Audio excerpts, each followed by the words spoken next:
자, 여러분 안녕하세요. 신천왕입니다. 부인 유경수 여사의 갑작스런 총살 앞에서도 의연함을 잃지 않은 절개, 위기를 기회로 활용한 하면 된다 정신, 새마을운동, 청빈, 토박, 실용을 중시했던 대통령, 경부고속도로 건설, 중화학공업 육성, 산림녹화, 의료보험 도입 등 미래지향적인 산업개발로 100년 대계의 국가의 미래를 내다보았던 해완과 강한 추진력으로 나라를 살린 대통령, 박정희 대통령에 관한 이야기를 해볼 생각입니다. 당시 야당이었던 김대중과 김영삼은 정고속도로를 건설을 해야겠다면 16차선은 절대 안 된다고 뭐하러 그렇게 넓게 짓느냐고 비판을 했었습니다. 이에 대해 박정희 대통령은 내가 야당의 반대 때문에 양보하지만 미래에는 반드시 도로가 부족할 것이다. 그러니 8차선으로 하더라도 반드시 경부고속도로 양옆으로 50m는 남겨둬라. 건물 신축을 금지하라. 미래엔 더 확장해야 할 것이다. 라고 지시했다고 합니다. 이렇게 경부고속도로의 완공으로 비포장길을 돌아 15시간씩 걸렸던 서울에서 부산까지의 이동시간이 4시간 반으로 단축이 됐고 막대한 물류비 절감과 유통혁명을 가져왔어요. 경부고속도로로 인해 생산자와 주요 대도시 그리고 수출 항구 간의 물류수송이 원활해졌으며 물류수송의 혁명으로 생산된 농작물이 대도시로 유통이 되어 농촌은 부유해졌고 수출형 공업단지가 형성이 될 수가 있었던 겁니다. 이로 인해 1970년대엔 철강, 석유, 화학, 조선, 자동차, 전자 등 중화학 공업단지 건설로 이어졌습니다.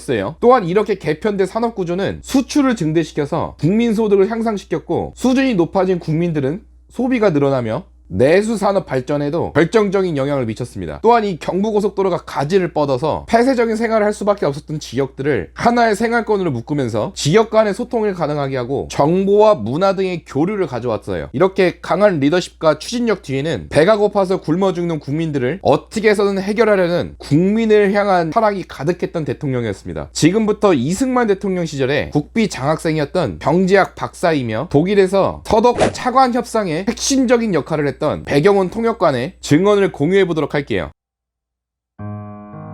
나라의 빚을 얻으러 당시 우리의 처지는 지금으로 치면 아프리카 최빈국 같은 나라였다. 듣도 보도 못한 가난한 나라에서 차관 교섭 사절단이라고 갑자기 찾아와 돈을 빌려달라고 하면 누가 만나주겠는가?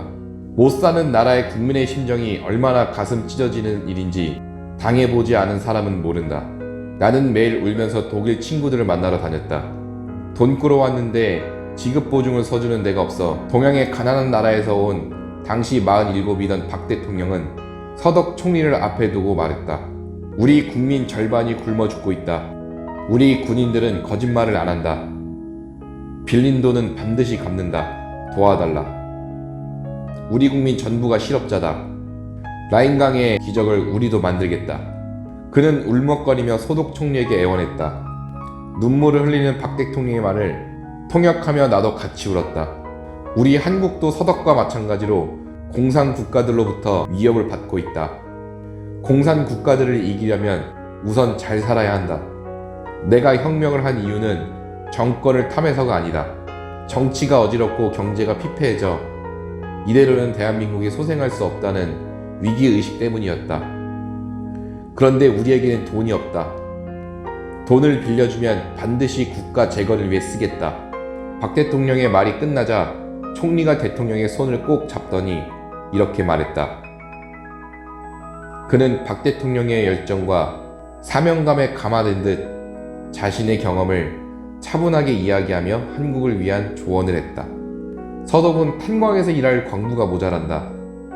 웬만한 데는 다 파내 지하 1000m를 파고 내려가야 하는데 너무 뜨거워 다들 나자빠져 있다. 파키스탄과 터키 노동자들도 다 도망갔다. 혹시 한국에서 한 5,000명 정도를 보내줄 수 있겠느냐? 간호조무사도 2,000명가량 필요하다. 시체 닦는 험한 일도 해야 하는데 독일인은 서로 안 하려고 한다. 만약 간부와 간호사를 보내줄 수만 있다면 이 사람들 급여를 담보로 돈을 빌릴 수 있다.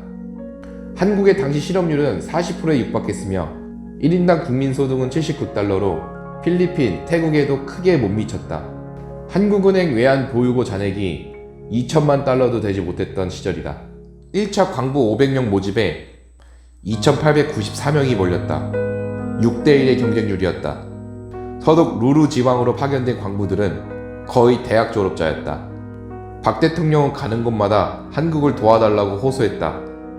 박 대통령은 리부케 대통령의 안내를 받아 한국의 광부들이 일하는 루르탄강을 방문했다. 한국에서 온 대통령을 기다리며 서 있는 광부들의 얼굴엔 온통 석탄이 묻어 있었고 작업복 역시 흑두성이었다. 박 대통령과 유경수 여사가 단상에 올랐다. 현지의 광부들로 구성된 밴드가 애국가를 연주하기 시작했다. 그런데 아무도 애국가를 따라 부르지 않았다. 울음소리가 노랫소리를 덮어버린 것이었다.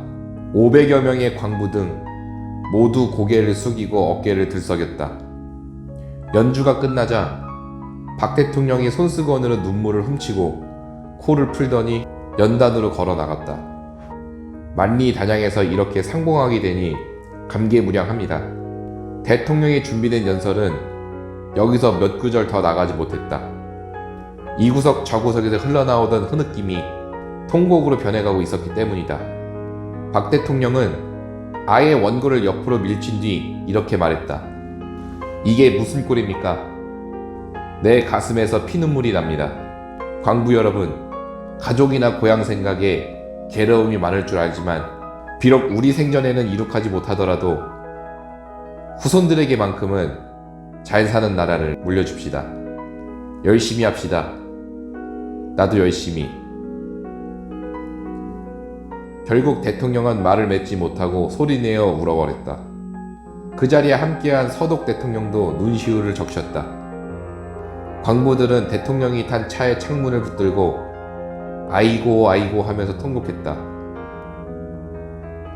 나는 대한민국 건설을 위해 모든 것을 바쳤던 젊은 박정희를 바로 옆에서 보았던 경험이 나의 평생 삶을 이끌어준 나침반이다 라고 말한다.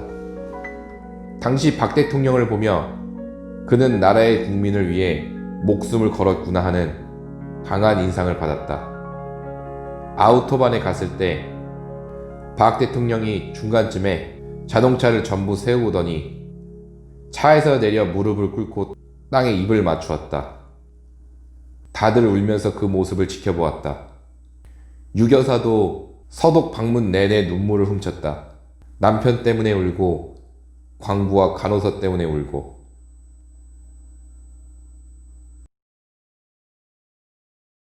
지금의 대한민국을 만든 것은 박정희 대통령 혼자만이 아닙니다. 1955년 이승만 정부가 처음으로 선발했던 국비 장학생 제도가 없었더라면 서독 차관 협상에 결정적인 핵심 역할을 했던 배경훈 경제학 박사가 장학생으로 뽑혀 독일의 중심적인 역할을 할 수도 없었을 테니까요.